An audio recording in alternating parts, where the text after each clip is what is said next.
This spoon lives in our kitchen. We use it every day.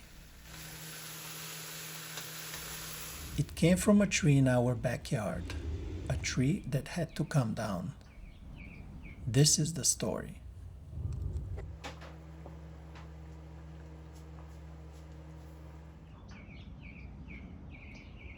The tree has been in our backyard for years. It was dying. We couldn't save it, so we cut it down. I saved a few pieces from the chipper. One of them became a present for my wife. I've been working with wood my whole life. When I look at a tree on the ground, I don't see something to get rid of. I see art.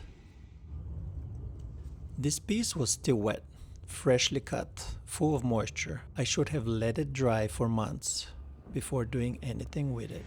But I didn't. I had an idea and a reason. My wife needed a new wooden spoon, and I had a tree. The first step is figuring out what you have. I looked at the grain and color and the size and shape of the wood. A spoon has a simple form, but it has to be functional and feel right in the hand. I marked the outline of the spoon directly on the wood.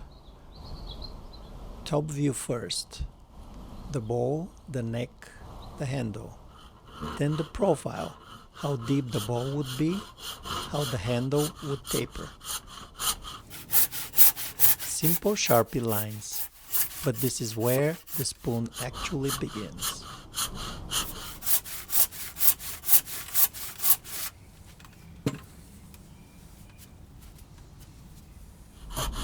No power tools for the rough cut on this one, just a handsaw and time.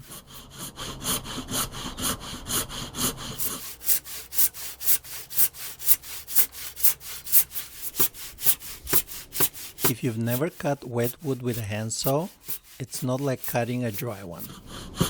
The wood is heavy, but softer in a way. The fibers are full with moisture, and the saw wants to bind.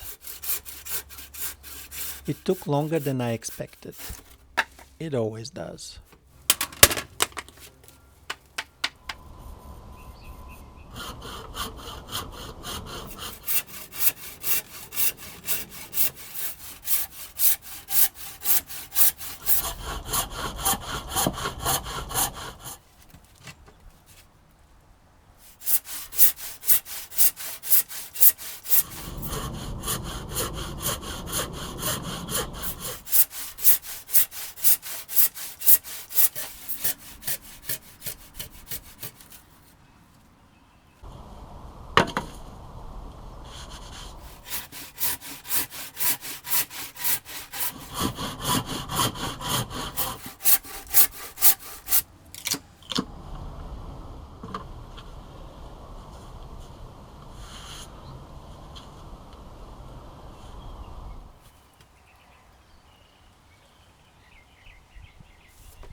Once the basic shape was roughed out, I moved to the angle grinder for shaping. Not a traditional spoon making tool, but it works. You work with what you have.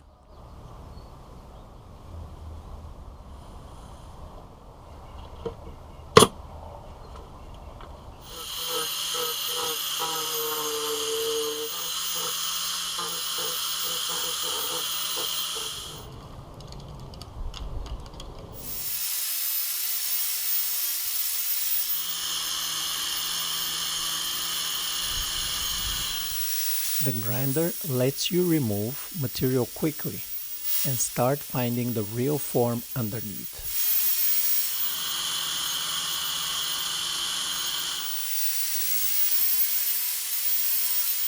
The bowl, the curve of the neck, the way the handle transitions.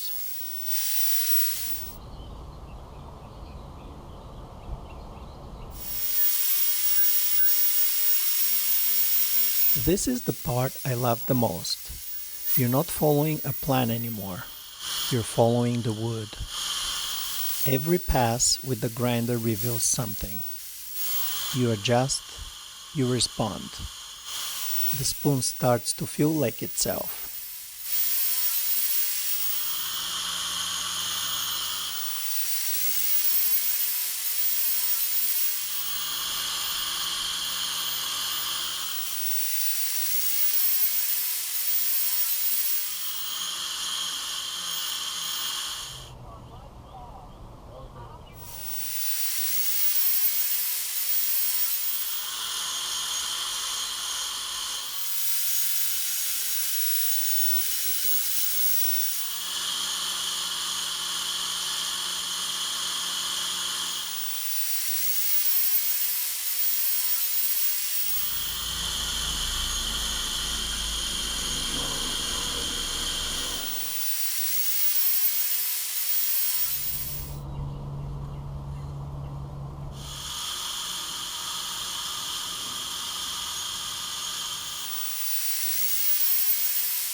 A million years later.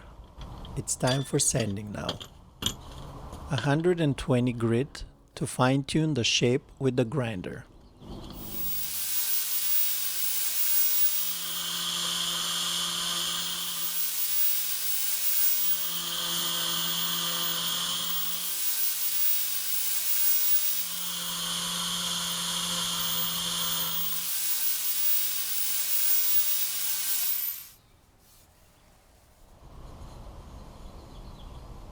I started the hand sanding with 80 grit, taking out the grinder marks, softening the transitions. Then went finer with 220, then finished with 400 grit. Each grit reveals a little more of what the wood actually is. This is where the Carolina cherry started showing its character.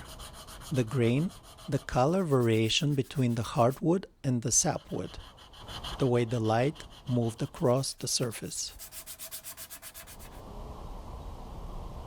Sanding takes time, but the finish you get at the end, it's worth the time. So I kept going, grit by grit, until it felt like silk.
The fresh Carolina cherry wood was bright, almost white with hints of yellow in it, and a vivid pink red at the core. The finish is natural beeswax mixed with mineral oil. No stains, no chemicals, nothing artificial. Just wax and oil worked into the wood with a cloth, then buffed out. For a kitchen tool, this is the right finish. Food safe, natural, and it lets the wood breathe. It also brings out the color in a way nothing else does. I finished it, wrapped it, and gave it to my wife. She loved it. If this inspired you to make something, a spoon from a backyard tree, a bowl from a scrap piece of wood, or anything that you can imagine, I'm glad to be the inspiration.